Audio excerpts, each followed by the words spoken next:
मित्रों नमस्कार। अपने बीच भारतीय जनता पार्टी के वरिष्ठ नेता और देश के शिक्षा मंत्री माननीय धर्मेंद्र प्रधान जी हैं। हमारे पार्टी के राष्ट्रीय महामंत्री श्री अरुण सिंह जी हैं और भारतीय जनता पार्टी के राष्ट्रीय मीडिया प्रमुख मुख्य प्रवक्ता सांसद अनिल बलूनी जी हैं। निरंतर भारत के माननीय प्रधानमंत्री नरेंद्र मोदी जी के प्रति विश्वास प्रकट करते हुए और विकास की मुख्य धारा में साथ रहते हुए देश के वरिष्ठ नेताओं का पार्टी के अंदर पार्टी के प्रति आस्था प्रकट करते हुए सदस्यता ग्रहण कर रहे हैं। ऐसे में बिहार की राजनीति में जंगल राज से परिवर्तन के सूत्रधार और पूर्व भारतीय प्रशासनिक सेवा के वरिष्ठ अधिकारी, पूर्व केंद्रीय मंत्री और सबसे विशेष बात जनता दल यू के पूर्व राष्ट्रीय अध्यक्ष माननीय रामचंद्र प्रसाद सिंह जी को माननीय धर्मेंद्र प्रधान जी से आग्रह होगा आज पार्टी की विधिवत सदस्यता ग्रहण करें।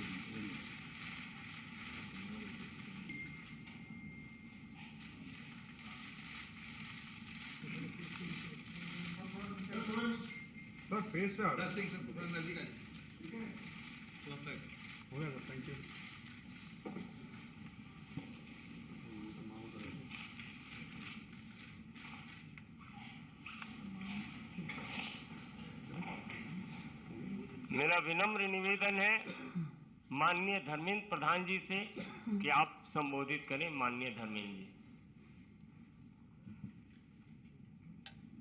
धन्यवाद संजय जी। मित्रों, मैं भारतीय जनता पार्टी में औपचारिक रूप में आदरणीय श्री आरसीपी सिंह जी को स्वागत करता हूं। आरसीपी सिंह जी आज से प्रधानमंत्री नरेंद्र मोदी जी की नेतृत्व में, आदरणीय जगत प्रकाश नड्डा जी की नेतृत्व में भारतीय जनता पार्टी की एक कार्यकर्ता के नाते काम करेंगे। मित्रों, संजोग से मेरा भी कुछ दिन बिहार से संपर्क रहा। मैं बिहार की भारतीय जनता पार्टी की कार्यकर्ता के रूप में काम किया, जिसके बारे में संजय जी ने उल्लेख किया।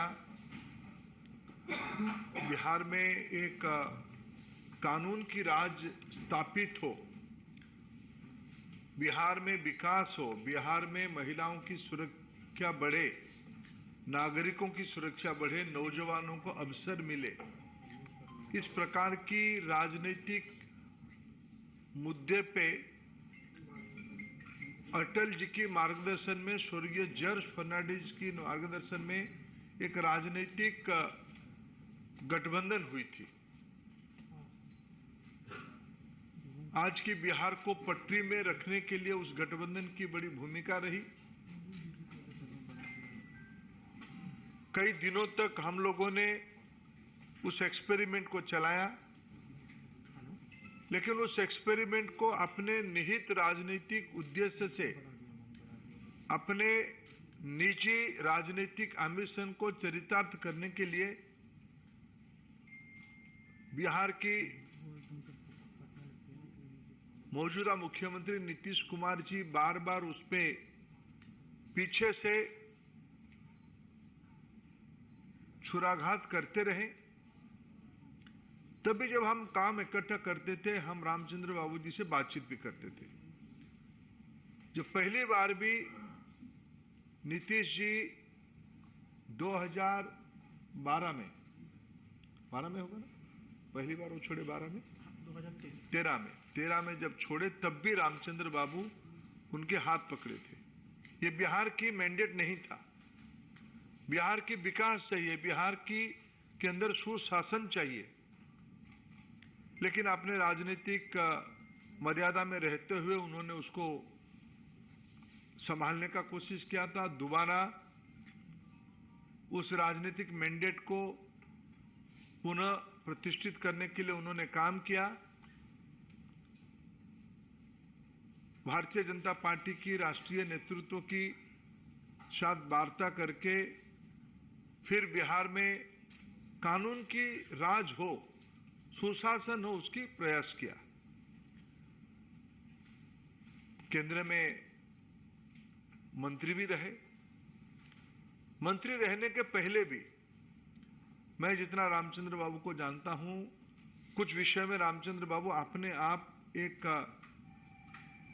मूल्यों के साथ खुद को बार बार जोड़ा। संसद कई प्रकार के विचार की एक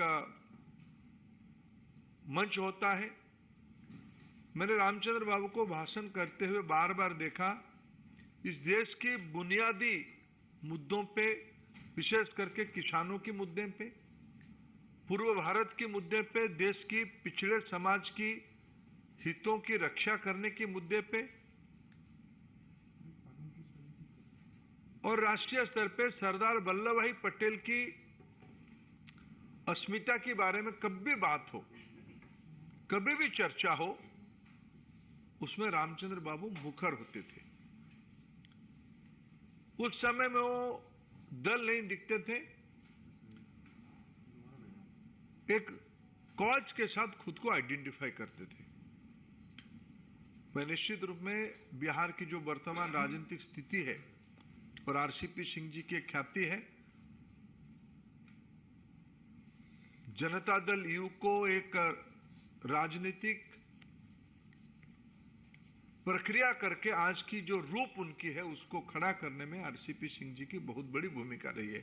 एक प्रकार से भारतीय जनता पार्टी की जैसे एक संगठन मंत्री की भूमिका रहती है, पीछे से चीजों को मजबूती से रीढ़ की हड्डी की तरफ वो उसको संभाले थे। जो बिहार में अति पिछड़ों की प्रयास चली, प्रयोग चली, उसके पीछे उनकी वैचारिक स्पष्टता के साथ उसको संगठित करने में बड़ा भूमिका रहा है। मैं बिहार में काम किया हूं। पंचपोनिया समाज में रामचंद्र बाबू जी की पहचान और प्रवेश मैं खुद एक कार्यकर्ता रूप में जानता हूं। अति पिछड़ों में क्या विश्वसनीयता आरसीपी सिंह जी की है मैं जानता हूं। ऐसे एक नेता को आज प्रधानमंत्री जी के नेतृत्व में हमें शामिल करते हुए गौरव होता है। आरसीपी सिंह जी की बिहार में भारतीय जनता पार्टी में योगदान करना पार्टी को वहां और मजबूत करने में निश्चित रूप में मदद होगा। हम लोग सफल होंगे। मैं आरसीपी सिंह जी को पुनः बीजेपी में स्वागत करता हूं और निश्चित रूप में उनकी सेवा पार्टी के लिए सकारात्मक रहेगी। मेरा विनम्र निवेदन है, जनता दल यू के पूर्व राष्ट्रीय अध्यक्ष जिन्होंने अभी अभी पार्टी की सदस्यता ग्रहण की है, ऐसे माननीय श्री रामचंद्र प्रसाद सिंह जी से आपको संबोधित करें। माननीय रामचंद्र प्रसाद सिंह जी। बहुत बहुत धन्यवाद संजय जी। आदरणीय धर्मेंद्र प्रधान जी, आदरणीय अरुण सिंह जी, आदरणीय अनिल बलूनी जी, यहाँ मीडिया के सभी साथीगण, मेरे लिए यह बहुत ही गौरव और गर्व का क्षण है कि आज मैं भारतीय जनता पार्टी की सदस्यता ग्रहण किया हूं। इसके लिए सबसे पहले तो मैं माननीय प्रधानमंत्री जी को, पार्टी के राष्ट्रीय अध्यक्ष आदरणीय नड्डा जी को, गृह मंत्री आदरणीय अमित शाह जी को और जिनके हाथों से आज मैंने सदस्यता ग्रहण किया, आदरणीय धर्मेंद्र प्रधान जी के प्रति आभार प्रकट करता हूं कि मुझे आज यहाँ उन्होंने सदस्यता ग्रहण करवाया। और मैंने इसलिए अपना बताया कि गौरव की बात है कि आज आप देखिए, विश्व की सबसे बड़ी आबादी का देश भारतवर्ष है, सबसे बड़ा लोकतंत्र भारतवर्ष है, और इस भारतवर्ष में सबसे बड़ी जो पॉलिटिकल पार्टी है, जो राजनीतिक दल है, वो भारतीय जनता दल है, भारतीय जनता पार्टी है। और इसकी सदस्यता ग्रहण करने में सचमुच अपने आप में गौरव महसूस होता है। और जितनी बात कह रहे थे अभी धर्मेंद्र जी, अभी मैं सुन रहा था, रोज मैं सुनता रहता हूं, आज भी आप सुनते रहते हैं, जो हमारे पहले नेता थे वो क्या बोलते हैं कि देश में कोई काम नहीं हो रहा है।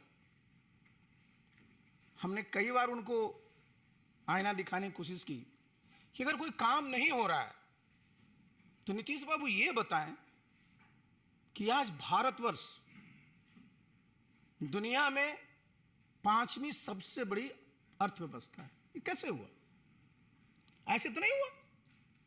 आज अभी मैं आया यहां, उसके पहले मैं देखा मुंबई में उनका प्रेस कॉन्फ्रेंस चल रहा है, बड़ी बड़ी बातें कर रहे हैं। गए किस काम के लिए? जरा सोचिए कि देश कहां चला गया और बिहार आज भी कहां है।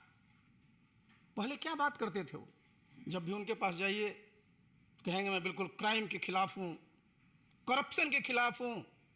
उनको सी शब्द से बड़ा प्रेम रहता है, लेकिन सी से चेयर भी होता है, तो कुर्सी के लिए ही आजकल सब काम में लगे। आप बिहार में चले जाइए साहब, बता रहे थे धर्मेंद्र जी कितनी मेहनत की गई थी जब 2005 में सरकार बनी थी एनडीए की, किस प्रकार से वहां कानून का राज स्थापित किया गया था, किस प्रकार से सब व्यवस्था की गई थी। और आज बिहार में जाइए सब तार कतार हो गया। 2005 से भी बुरी स्थिति होगी कैसे नहीं साहब? आप एक मुख्यमंत्री का नाम बता दीजिए पूरे देश में जो 3 दिन में 3 प्रदेश में है। एक दिन उड़ीसा में, दूसरे दिन झारखंड में, तीसरे दिन महाराष्ट्र में। किस काम के लिए है?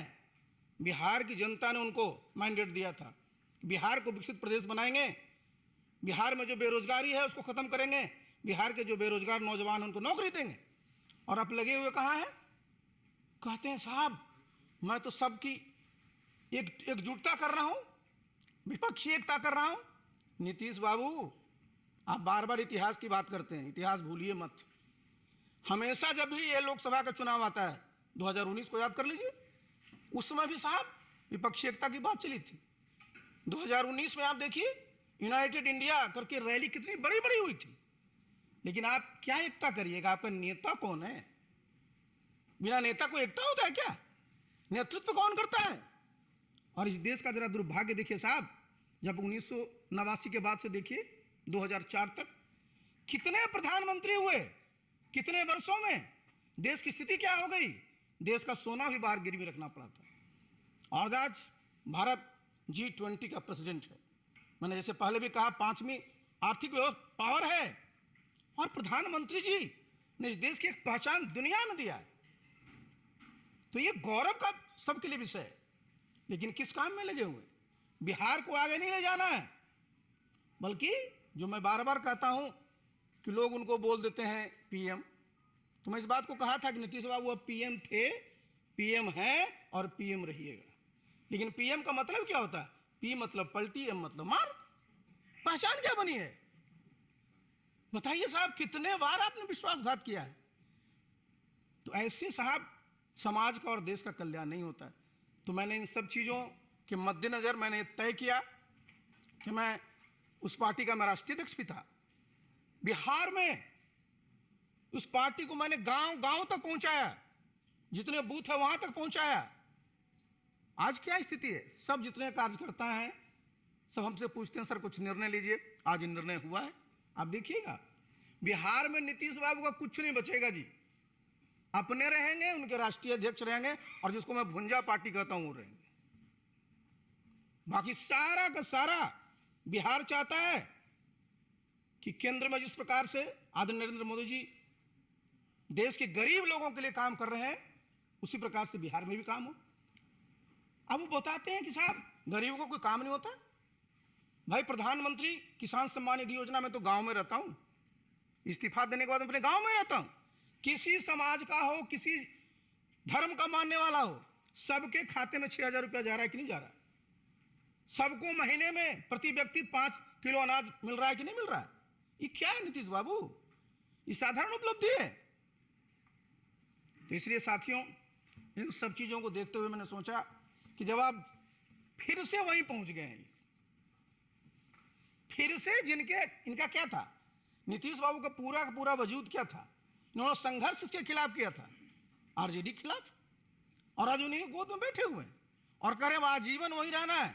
तो मेरे ऐसा व्यक्ति के पास आस्था क्या था? मैंने 6 अगस्त को इस्तीफा दिया था और आज 11 मई को मैंने भारतीय जनता पार्टी की सदस्यता ग्रहण की है। बस भगवान से मैं यही प्रार्थना करूंगा, मुझे ताकत दें और मैं पूरी अपने सामर्थ्य के साथ इस दल की, इस देश की और प्रदेश की सेवा कर सकूं। बहुत बहुत धन्यवाद।